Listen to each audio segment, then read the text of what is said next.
The presentation today is on the concept of objectives. And we have been moving along a timeline with our pyramid of strategy. And as we move from the level of vision to a strategy, we will use goals and objectives. And this talk, as I say, is primarily about objectives. And this comes out of Chapter 8 or Chapter 9 of Drucker's management book. And this, of course, is the book that you have access to for free as a download. So I hope you'll have that available to you. We have our pyramid of strategy, and we have started by looking at the lowest level, and that is at core values. But it's foundational to everything else. And I've stressed the importance in my life of core values as one of the real key things in a successful business operation. From there, we began to look at mission, which was a statement of what the company is currently doing. And of course, that's a statement of what the company is doing from the outsider's perspective rather than from the insider's perspective. This will lead us to developing a vision. And just as the mission is what we're currently doing, the vision is what we understand the customers want us to be doing. We went through a variety of different things with Michael Porter, looking at how he would assemble the data to make a vision. But from that, where we're going to go is to come back from Drucker, or from Porter to Drucker, and look at the higher levels. And the first of those is goals. As we're developing a vision, we have to set some long-term goals. And we define a goal in this case as something that's going to take more than a year to achieve. It's going to require, it's going to be a stretch effort for everyone in the organization. To achieve those goals, we use objectives. And these are kind of bite-sized chunks out of the goal, so that by achieving those objectives, we can move our way toward the ultimate reaching of the company's vision. In order to have effective objectives, which are generally short-term, a year or less, what we will be using is a written plan, and that here we're going to call it a strategy. So while this is the pyramid of strategy that begins with the president articulating the overall direction that he wants to take the company, it'll ultimately be written or documented in addition to from his office. It'll be documented down at the lowest level of the operations people in the company.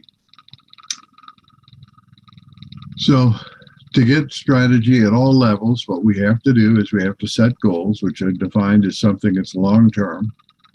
Define the objectives. These are the things that will allow us in cumulatively to move toward achieving our goal.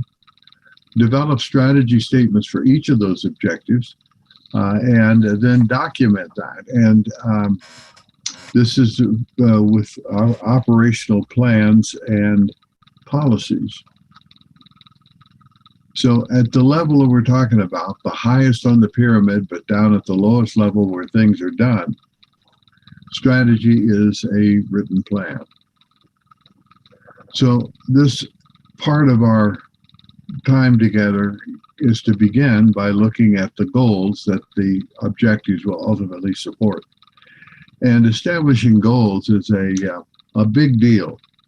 This is something where what you're looking for is something that can be accomplished over a period of time, perhaps a decade, perhaps an entire generation.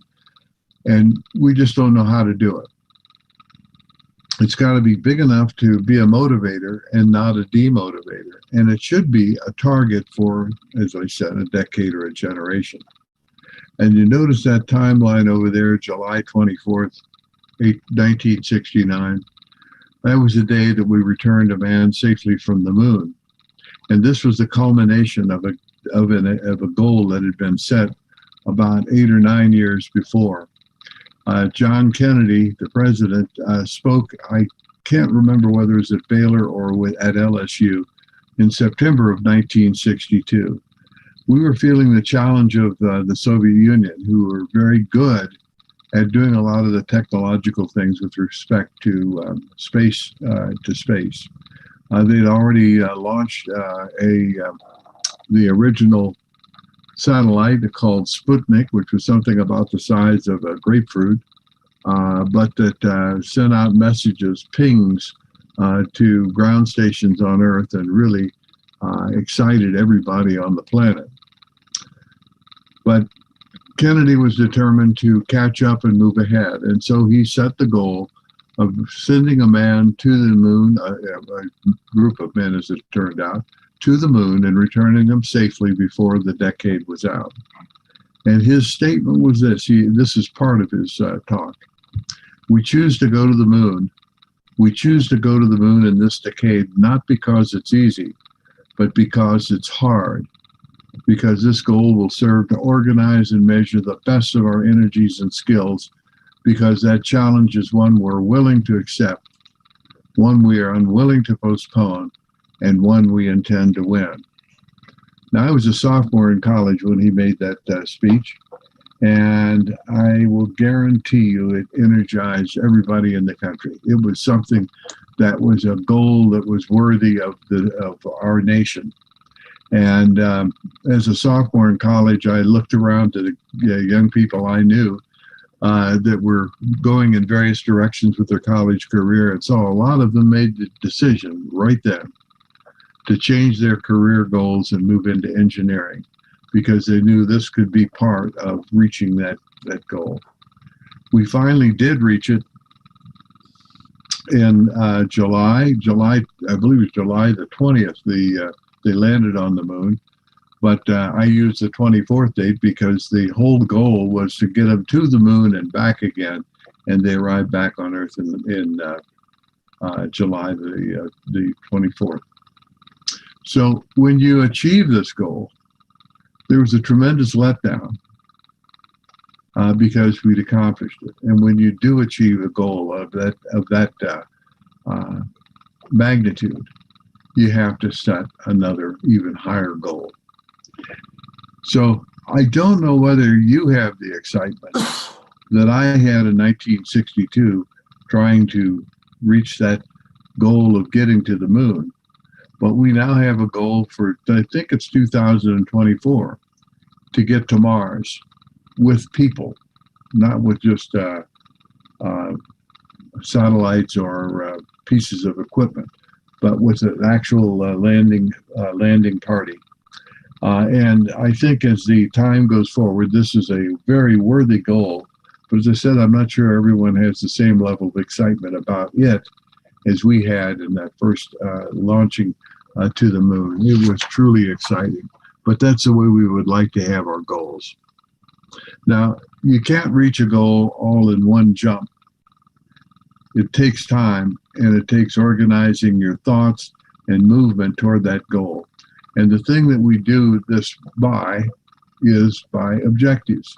And this is a kind of a bite of a goal, a chunk of the goal. And this is ultimately derived from answering three questions. And these are Drucker's questions. What is our business? Or what our business is. That's the mission. That's defined by the mission. What it will be, and that's looking at it both from the present tense, but also what it will become if we do nothing. And then third, what it should be, and this is our vision.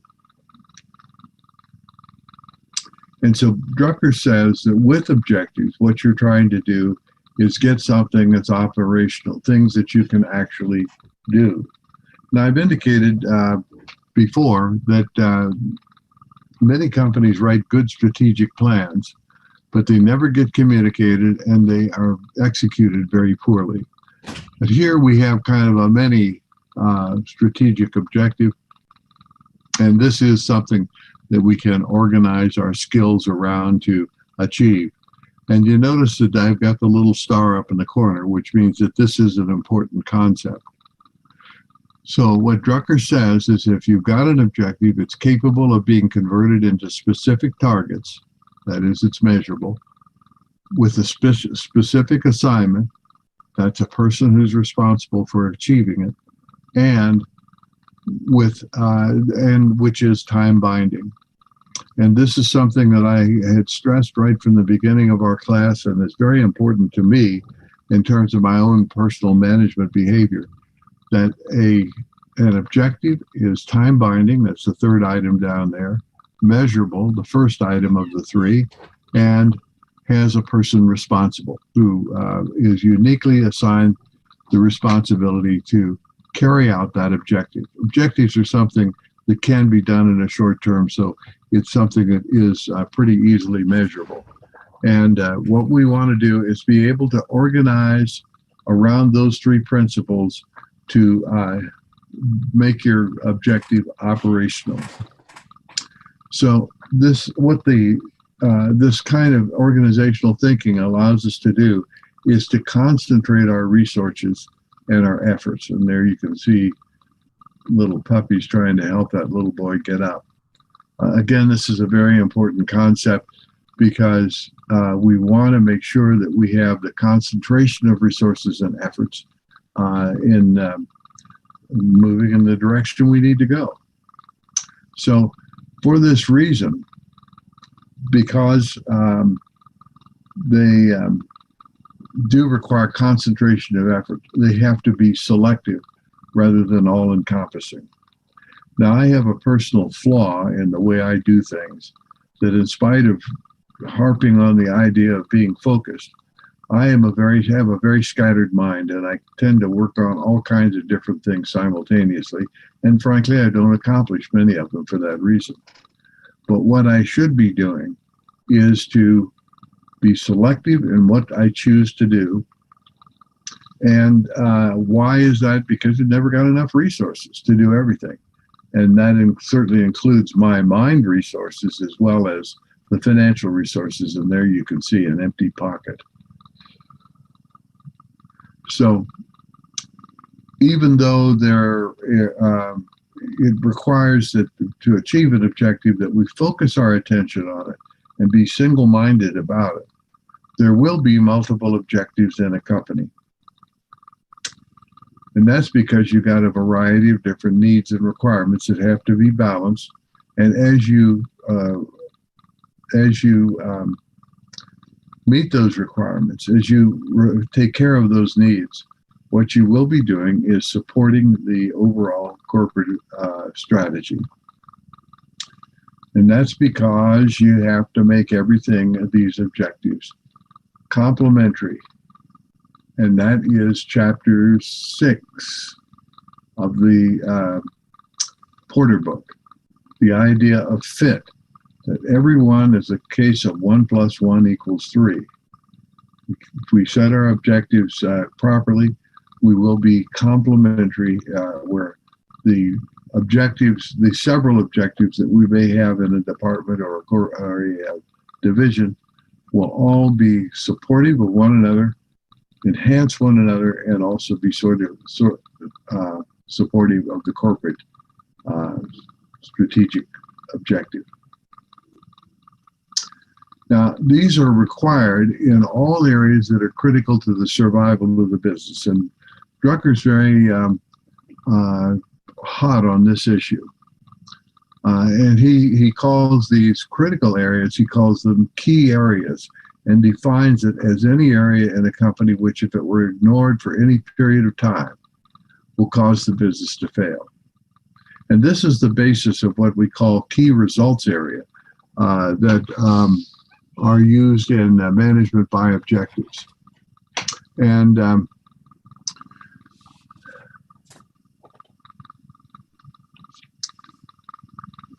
went the wrong way. So these are the key areas that Drucker considered, and he has 8 of them.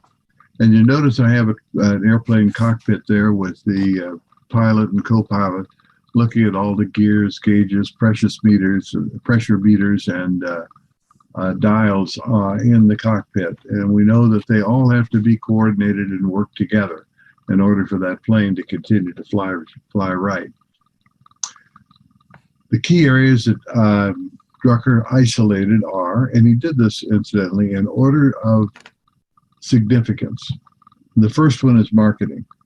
And Drucker believes everything in a company or an organization is a focus and attuned to marketing.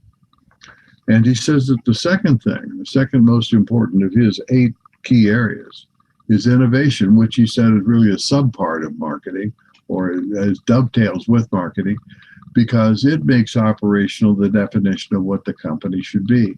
This is through the vision statement and the vision plan. What we're doing is using innovation to achieve that. And innovation is really anytime we make an investment in any place in our company, we're doing it for the objective of innovating. And we define the innovating as making things better and cheaper. The third element is human organization. And if you're not minding your P's and Q's, you won't have the people in place when the opportunity comes along. As I told you, my first job was with IBM, and back in 1966, going back to that time, when I was hired on, they planned to have me in training for 2 years, as they did with all of the other people they were bringing into their marketing organization. And so that meant they had to be doing their planning about 3 years, 2.5 years anyhow, ahead of the time they needed to have the people in place, because they had about a 6-month hiring process where they interviewed various candidates and made their decisions. So human organization is very important, not only for taking care of people in the company or the organization, but also in making sure that the ones who will be needed in the future as the organization grows are available as well. Next is financial resources. And that means either the cash on hand or the ability to get cash on hand by borrowing or financing through a stock offering. Let's see, there's number 5, and that's physical resources, and that's plant and equipment. Number 6 is productivity, how you put the pieces together. And number 7 is one that bothers me a little bit, and that's social responsibility. And I do want to have you know that I'm not a hot on the trail of social responsibility.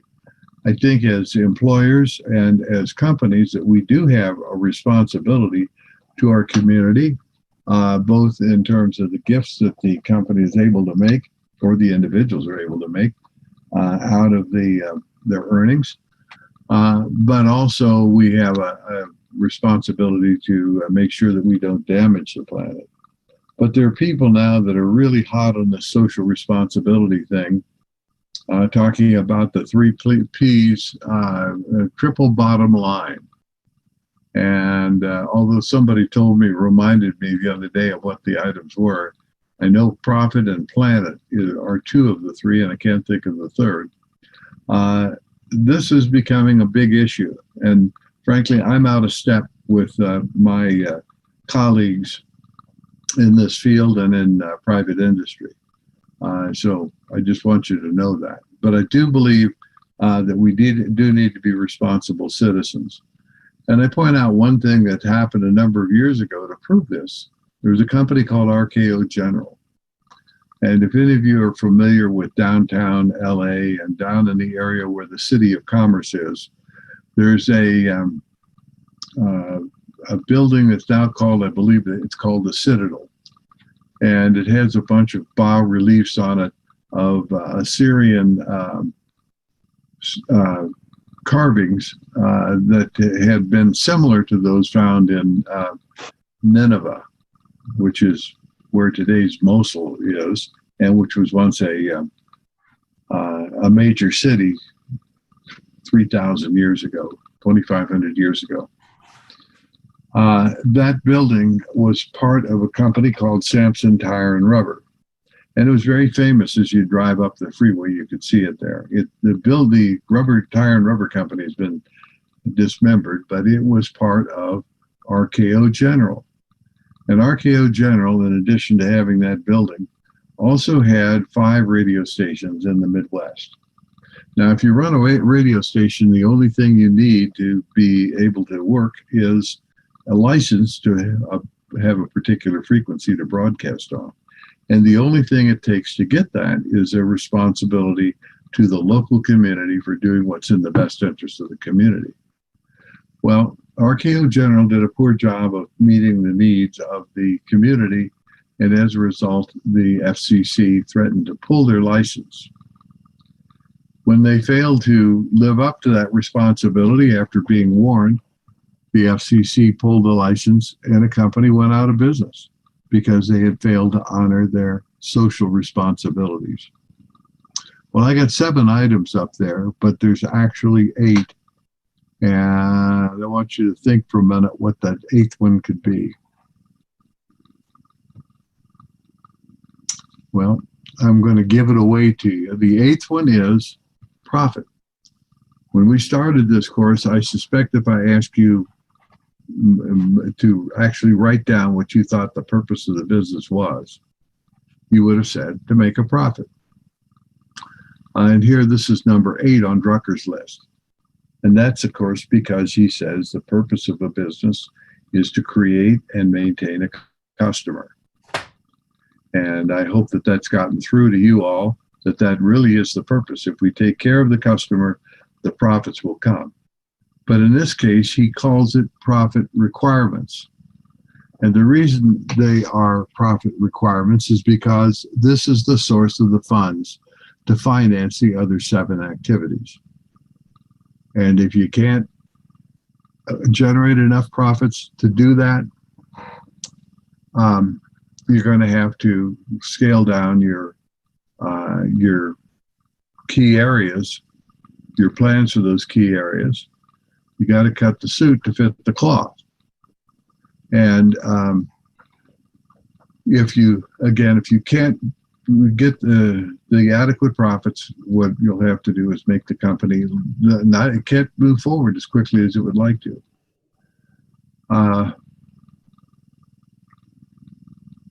So let's go ahead. There's something else I want to say, but I can't remember what it is right this minute. Oh yes, I remember now. Way back in the beginning of class, I showed you a slide that showed a bunch of barriers in front of a tunnel. And I said that Drucker had indicated that profit was a limiting factor on the growth of the business. And this shows this, that if not enough profit is required to do all the 7 other things, you'll be limited in your growth by the lack of profit. Now, in addition to look at these key areas, another thing that we have to consider as we're marshaling our resources and determining where we're going to use them is how do we concentrate our activities? And this deals with that question, what is our business? And when I say concentration, this is an idea that Clay Christensen talks about in the book that we'll be getting to very quickly. And that is that he looks at what a company says it's going to do. He can find out if they're sincere about it by how they allocate their resources, which is concentrating their activities. So consider how different companies have found different places in the marketplace to concentrate their resources. And a couple of these we either have or will be looking at. IKEA, they're very different from Ashley Furniture, and yet both of them are in the same business. And Porter would say, make sure you have a unique approach for your strategy. And each of these companies have developed a different way to reach their customer. Next time, we're going to be talking about Blue Ocean Strategy. And Blue Ocean Strategy is based on this very idea that you are trying to move your company to an area where it doesn't have to compete directly with other companies in the industry. Or look at Target and Walmart.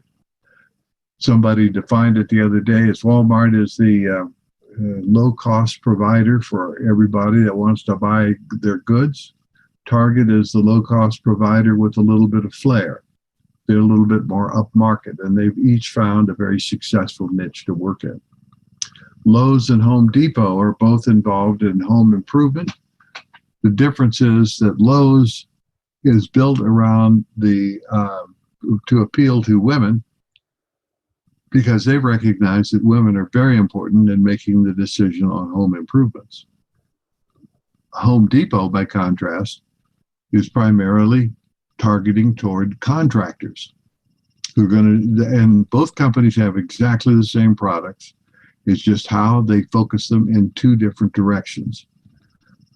Southwest and Emirates. Now, you probably don't know a lot about Emirates, but Emirates flies from LA, for example, to Dubai.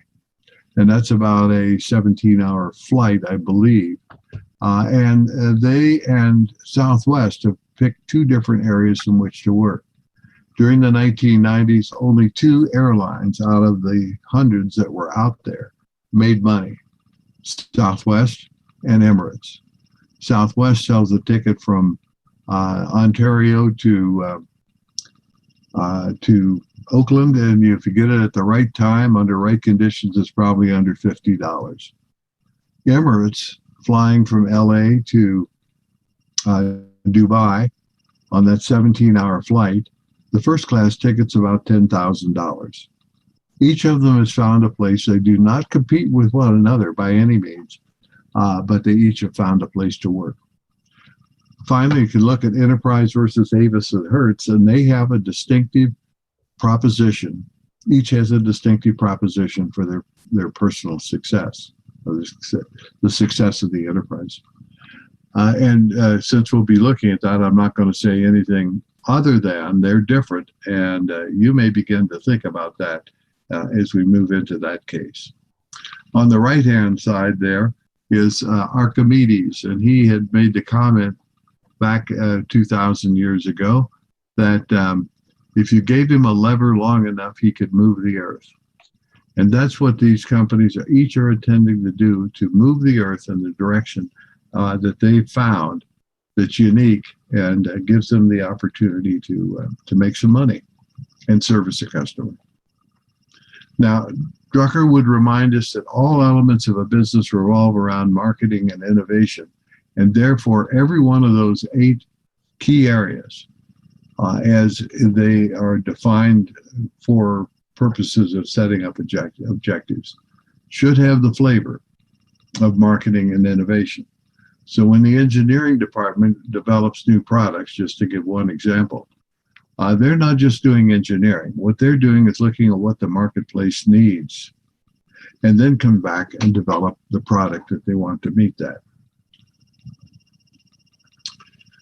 When you have an objective, you're going to have some kind of a written plan for every function in the company, and that would be like marketing, finance, and operations at a minimum, plus a written plan for the individual who is doing his operation as well. And each of those strategy plans is going to be subordinate to the overall corporate objective or corporate strategy. I should use those words specifically as they're intended. It's the overall corporate strategy made up of a series of goals which are achieved by individual objectives. Now, in Drucker's 8 things to be doing, profit or profit requirements is number 8. And because, as I said, the other objectives will define the minimum required profit. And that may be something that may be beyond the reach of the company. It can't make that much money.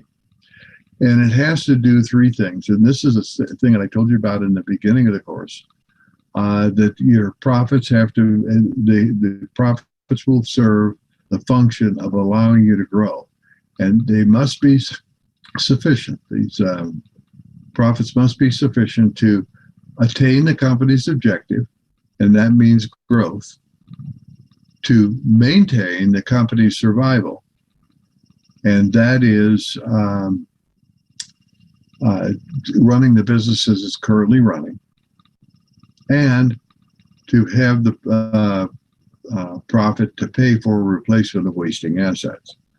Now, in your Accounting 101, you learned about the concept of depreciation, that this is merely a bookkeeping entry that's supposed to simulate or give you an idea of how much a piece of equipment is worn down in the course of a year. Now, you might not be able to figure that out for a machine tool of some sort, but you know about it in the automobile, that when you drive it off the lot, it's worth 30% less or some number like that.